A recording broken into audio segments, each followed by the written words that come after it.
time for a Joshcast. How about a Joshcast today? We feeling Joshcasty? We feeling Josh?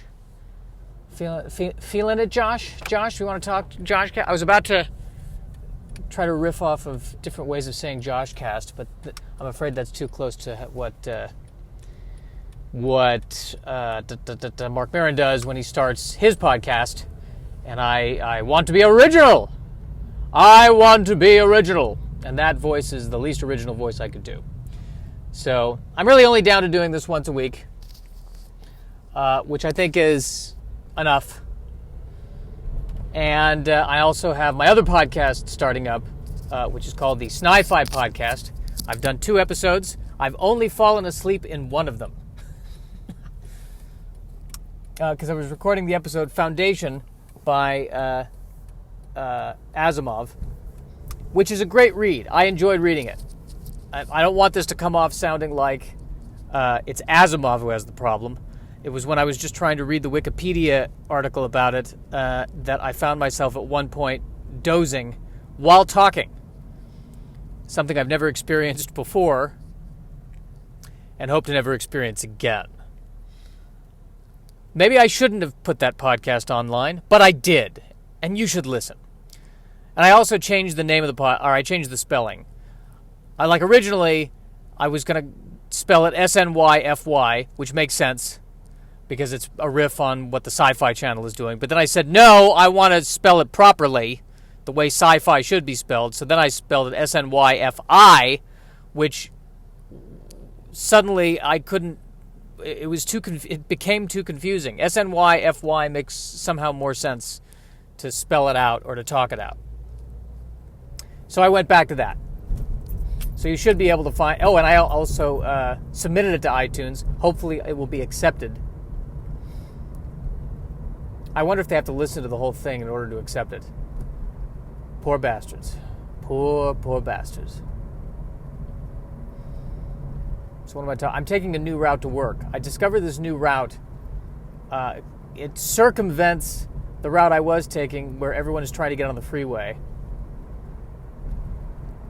And so I'm taking it, and I'm driving past a lot of people living in tents under the overpasses, which reminds me that we are in the decline of Western civilization as we know it. And I am wearing blinders. It was odd reading Foundation, which is about the decline of the Galactic Empire at this point in time. I can't tell if I'm... It was odd. I mean, am I reading this or am I watching C-SPAN? What's the difference? The only difference is in one, they have spaceships, and in the other one, they have Hondas. But other than that, it's the exact same thing, and it's freaking me out. I'm driving by a Starbucks coffee drive-thru. The people who work in Starbucks at the drive-thru specifically always look profoundly stressed out to me. Do we need a Starbucks drive-thru? Yes, we do, says the voice of all the people who need their morning coffee. I need my morning coffee. I've got to have my coffee in the morning. I've got to have my coffee in the morning. Well, that's what the baristas have to deal with. People who are like that. I need my coffee. Sir, I can't understand you. I need coffee. Caffeine. I can't understand you, sir. I need coffee. You know what, sir? I'm lying. I do understand you. I understand you far too well. I don't drink coffee, I drink tea. If you've actually listened to this podcast, you know that. No one in this country cares about tea. If they did, it would be called the tea leaf and coffee bean. That's proof in the pudding right there. Proof in the pudding. Where did that come from? The proof is in the pudding. Where was there a situation where the proof was actually in the pudding? And when that happened, did the person say, well, it looks like the proof is in the pudding, and that That's a phrase they're going to start using now. That's how crazy this is. That must be from a Jell-O commercial or something. It's probably something to the effect of, how good is this? Well, the proof is in the pudding.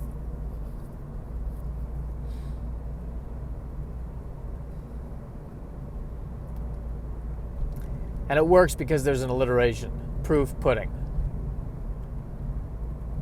It wouldn't work if it was, and the proof is in the beef stroganoff.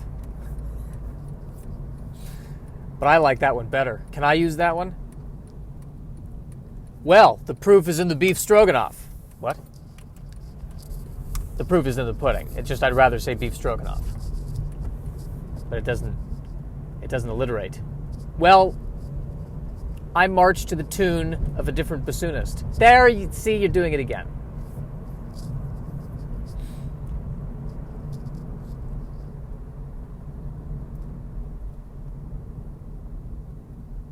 The crows that I've seen in Burbank are huge.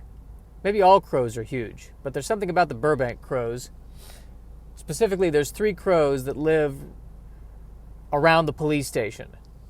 Because I'll go to the park bench by the police station to write in the morning, and I always see these giant crows.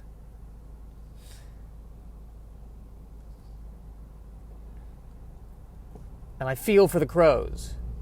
Because crows, people don't think of crows as attractive. They're not cute. I'm pretty sure I talked about this on a previous podcast, but I'm going to talk about it again. Crows are not cute. Like the movie The Crow. That makes sense, that a crow would be the bird that carries the spirit of the dead guy back so that he can take revenge. That is exactly what a crow does. That is what the crow is built for. The movie would not work if it was called The Kingfisher. No, or even worse, if it was The Hummingbird. It is said that a hummingbird brings a spirit back from the dead. I am the hummingbird. Dude, you're like 3 feet tall. I am vengeance. I can hover. Yeah, it doesn't work. The crow works. Hummingbird doesn't work. Crow, very big. And I think I feel a kinship to the crow because, like the crow, I don't feel... It's not that I don't think I'm unattractive, but I don't feel super attractive. And the proof is in the beef stroganoff of the number of people who flirt with me versus the number of people who flirt with my former roommate who looks like Justin Timberlake. Oh, but perhaps he has a more open attitude about it, and perhaps it's a more positive self-image. Maybe. That could be part of it. But I also think that the other part of it is that he looks like Justin Timberlake.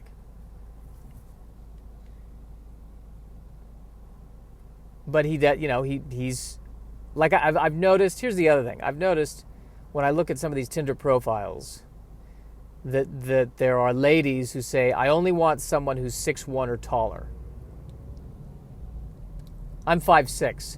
I have never seen a Tinder profile where a woman says, I'll only take someone who's 5'5" or higher. I have never seen that. That does not exist. That person is not alive. That is not real. Even Tinkerbell, if she had a Tinder profile, 6'2" or higher.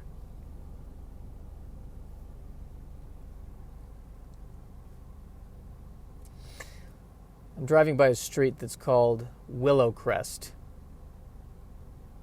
I hate that. I just hate Willowcrest. What does that even mean? What does Willowcrest even mean? Where do they even come up with that? Is it that there's kind of a hill nearby and there's a willow on the hill. The willow is on the crest of the hill. Is that what you're saying?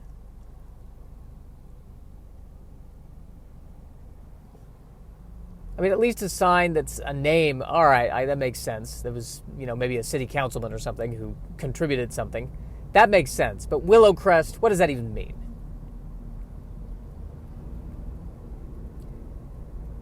It's like the condominiums I grew up in were called Champagne condominiums. That was the name of the development, Champagne.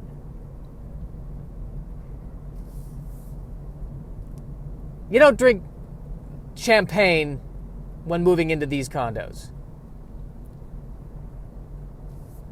It's not no, that's not what you drink. You drink champagne when the patent for the invention actually goes through and you suddenly make $1 billion and now you're moving to Pacific Palisades. That's when you break out the champagne. I'm not saying that the condos are horrible condos. They're very nice condos. It was a very nice place to live. I'm not complaining about the quality of the condominium in and of itself. I am complaining because the name does not align with the direct experience. And if it does, if somebody experiences that condo and they think, yeah, I could see this being called Champagne, what horrors have they seen before? How bad was it for them that the Champagne condominium would actually induce them to drink champagne?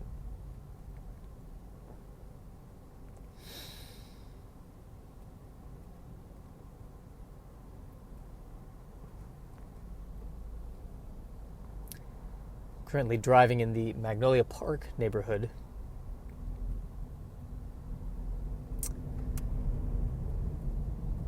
And they seem to be doing, I don't know if it's construction or what. Work on the lights. I don't know if it's landscaping or something. But inevitably, part of the street is always closed off during rush hour. I've complained about this before. I shall complain about it again. All right, here's something creepy. There's a gas station. There's a gas truck.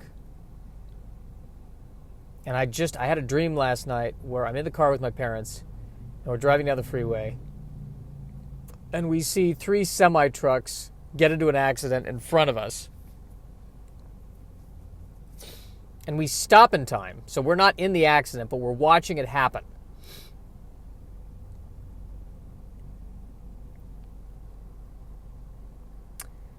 It was very uneasy. And maybe that's a reflection of what's going on in life, our lives right now, where we just watched a major tragedy kind of happen. And so maybe that's the reflection of that. The 3 of us just watching in horror. Although it could be that, or it could just be how we exist. I think that's sort of how we've lived all of life, is really just 3 people watching horror, going, can you believe this? I can't believe this. Well, I actually can believe this. Yep. Just another day on planet Earth.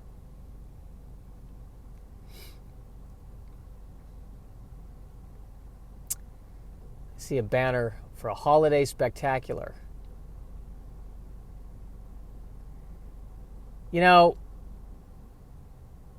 Once I got to the age where I no longer cared about getting toys as presents, the holidays became horrible.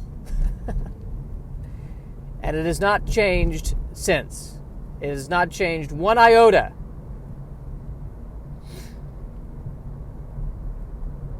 I think the last time it was cool was I was getting a Teenage Mutant Ninja Turtle blimp, the toy blimp.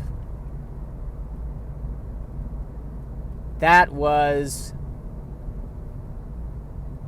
the last hurrah.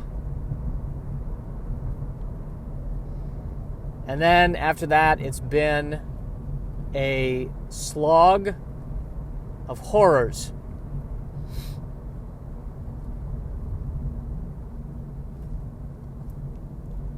Is that all? Maybe that's all the holidays are. It's a bunch of adults working really hard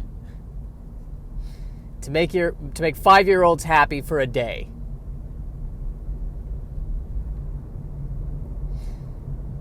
It's a bunch of adults working hard to make 5-year-olds happy, to give them some happy memories so that when they become adults, they can feel resentful. Resentful, by the way. I'm glad I said resentful because it reminds me of something I want to talk about. Enlightenment. Here's my question. It seems to me that a key component of enlightenment is the fostering and development of compassion for fellow man.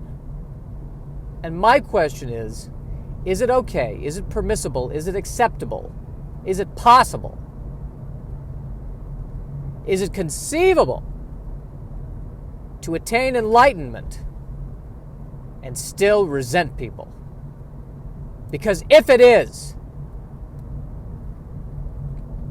not only do I want to attain that, but I would in fact hope that the linchpin, that the key, that the cornerstone of enlightenment for me is resentment. Because if it is, I now have the power.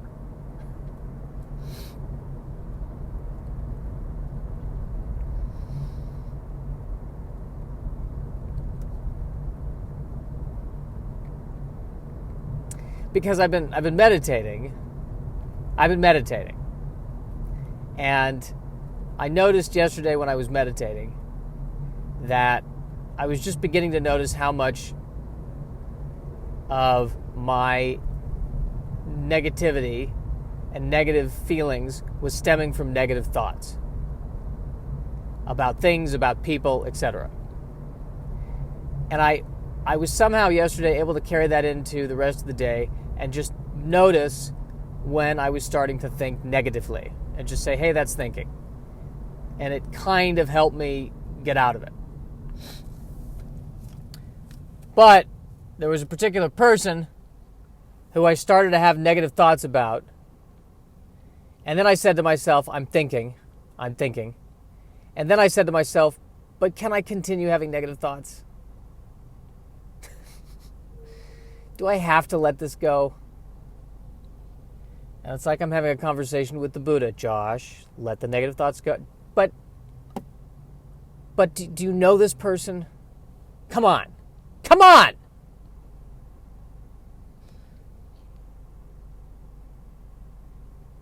And the Buddha was like, well, it's your decision. Good. I'm going to hold on to it.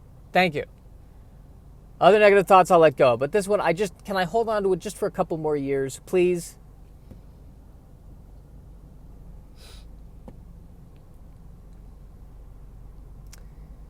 The woman in the car next to me has scrapes on her,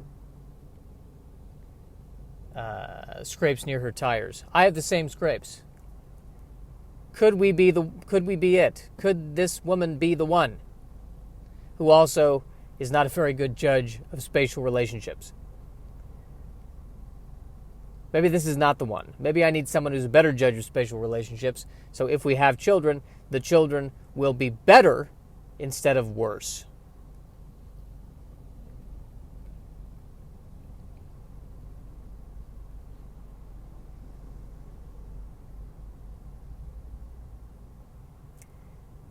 It's 9:11 right now, according to my clock. I don't know if it's really 9:11. I think my clock's a bit fast. But every time I see that it's 9:11 on the clock, I think of 9/11. And then I get a little sad.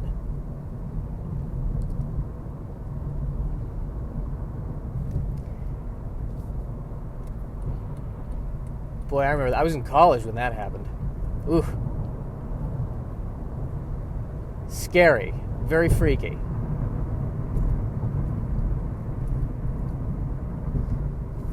Actually, here's what I remember specifically.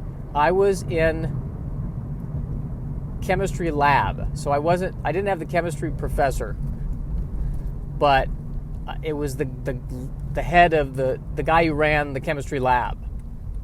They're the Crows, by the way. Ugh. I feel like they watch over Burbank because of the Crows. these crows protect Burbank. I think it's great that Burbank has crows, protective crows, who sound like this. Why do you come to Burbank? What is your purpose here? What is it you hope to achieve in Burbank? Tell us. And if we deem it acceptable, we shall allow you to pass. Back to 9/11, which I never thought I'd say. So the guy who's running the chemistry lab, very nice man. Very nice man. I mean, I didn't really get to know him personally, but he seemed like a nice man. But he was particularly nerdy. I'm a very nerdy person, and for me to say this guy's nerdy, that's how nerdy they are. And so the first time I heard about 9/11, it was literally delivered to me like this. Excuse me, class, I want to just let you know, a couple of planes have crashed into the World Trade Center, and I just don't want everyone to panic. There's been a terrorist attack, but everyone just let's stay under control. Let's just stay calm. Let's continue working on our lab work. But yes, thousands of people are dead, but don't worry. We should just go on. We don't want to show the terrorists fear. So let's just keep working on our lab work. I believe that's what he said. And it was very patriotic and bold. But I know he meant well. But there are some people, I kind of do a bit about this, but there are some people, I count myself as one of those people, who should not give those speeches because they're not Bill Pullman and Independence Day. That's all there is to it. It doesn't sound right coming out of that body. It just doesn't sound right. Well, I think I podcasted enough. Let's bag it and tag it. What?